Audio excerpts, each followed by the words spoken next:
জ্বালানি তেল মজুদের অপচেষ্টা প্রতিরোধ, তেল বিপণনের শৃঙ্খলা রক্ষা এবং নিরবচ্ছিন্ন সরবরাহ নিশ্চিতকরণের লক্ষ্যে দেশের বিভিন্ন ডিপোতে বর্ডার গার্ড বাংলাদেশ বিজিবি সদস্যদের মোতায়েন করা হয়েছে।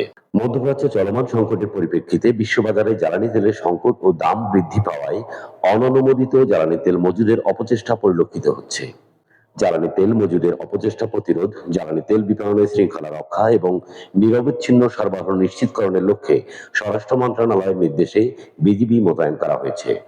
ডিপোর নিরাপত্তা নিশ্চিতে বিজিবির সদর দপ্তরের তত্ত্বাবধানে মোতায়েন কার্যক্রমের একটি সুপরিকল্পিত কাঠামোর আওতায় পরিচালিত হচ্ছে। ইউনিট সদর থেকে দূরবর্তী স্থানে দায়িত্ব পালনের সুবিধার্থে নিরাপদ স্থানে অস্থায়ী বেস ক্যাম্প স্থাপন করে বিজিবির সদস্যদের দায়িত্ব পালন করছেন। গত ২৫ মার্চ সকাল থেকে ঢাকা জেলায় একটি, কুড়িগ্রাম জেলায় দুটি, রংপুর জেলায় তিনটি, রাজশাহী জেলায় তিনটি, সিলেট জেলায় দুটি, মৌলভীবাজার জেলায় তিনটি, কুমিল্লা জেলায় তিনটি, ব্রাহ্মণবাড়িয়া জেলায় একটি এবং সুনামগঞ্জ জেলায় একটি ডিপো সহ সর্বমোট ৯টি জেলায় ১৯টি ডিপোতে বিজিবি মোতায়েন করা হয়েছে।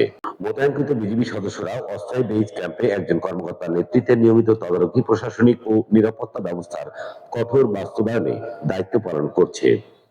যে কোনো অনাকাঙ্ক্ষিত পরিস্থিতি মোকাবেলায় গোয়েন্দা নজরদারি জোরদার, অবৈধ জ্বালানি মজুদ ও বিক্রয় প্রতিরোধ এবং নাশকতা প্রতিরোধে তাৎক্ষণিক ও কার্যকর ব্যবস্থা গ্রহণ করছে।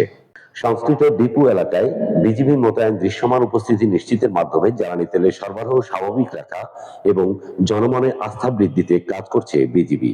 এছাড়াও সীমান্ত দিয়ে জ্বালানি তেল পাচার প্রতিরোধে অতিরিক্ত টহল পরিচালনা, নৌ টহল জোরদার, চেকপোস্টে স্থাপন করে তল্লাশি কার্যক্রম পরিচালনা এবং সীমান্তবর্তী অঞ্চলে গোয়েন্দা নজরদারি বৃদ্ধি করা হয়েছে।